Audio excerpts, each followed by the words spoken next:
Hey everyone, welcome back to the channel. If you've ever needed to organize, connect, or transfer data between different Google Sheets, today's tutorial is just for you.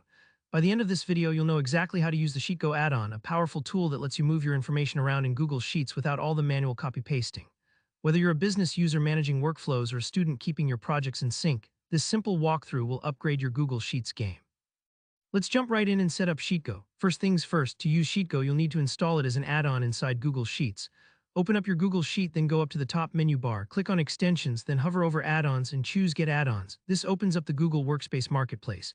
In the search bar at the top, carefully type in Sheetgo, that's spelled Shetgo, all one word. I always double-check the spelling since there are a lot of add-ons out there and you want to make sure you're grabbing the right one. Once you've found Sheetgo, click on it and press Install. You might be prompted to give some permissions. That's totally normal for reputable add-ons, since Sheetgo needs access to your spreadsheets in order to work its magic. Once the installation is finished, let's start up Sheetgo for the first time. Head back to the Extensions menu and you'll see Sheetgo listed there. Click on Sheetgo, then select Start. This opens the Sheetgo workspace right inside your Google Sheet off to the side. Don't worry if it looks a little new, it's really straightforward once you get used to the layout. Now let's create your very first connection. This is where the real power of Sheetgo comes into play. Click on the Create Connection button. At this stage, you'll see two main options. You can either import data from another file into your current sheet, or you can export data from your current sheet out to another file.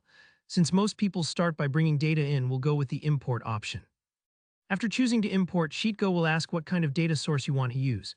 You'll typically see choices like files, databases, or API requests. For most Google Sheet users, you're probably working with other spreadsheets stored in your Google Drive, so click on the Sheet Files option. It might take a moment to load up everything, especially if you've got a lot of files. But don't worry, you'll see a list of your Google Sheets to pick from. Now find and select the file you want to pull data from.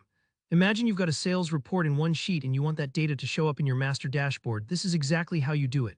Click on your chosen file, then hit Next Step near the bottom. Here you might be asked to choose specific tabs or worksheets within that file, depending on how it's set up. Just take your time and double-check you're grabbing the right info. Once everything looks good, go ahead and hit Finish and Save. Sheetgo will now set up the connection and import the selected data straight into your current Google Sheet. This process usually takes just a few moments, and once it's done, you'll see the new data appear. If you made a mistake, don't worry. You can always go back, edit your connection, or set up a new one. And that's it. You've just connected two Google Sheets using Sheetgo, and you didn't have to copy a single cell by hand. Sheetgo can save you massive amounts of time, especially if you're working with lots of linked spreadsheets. If you found this tutorial helpful, go ahead and hit the like button.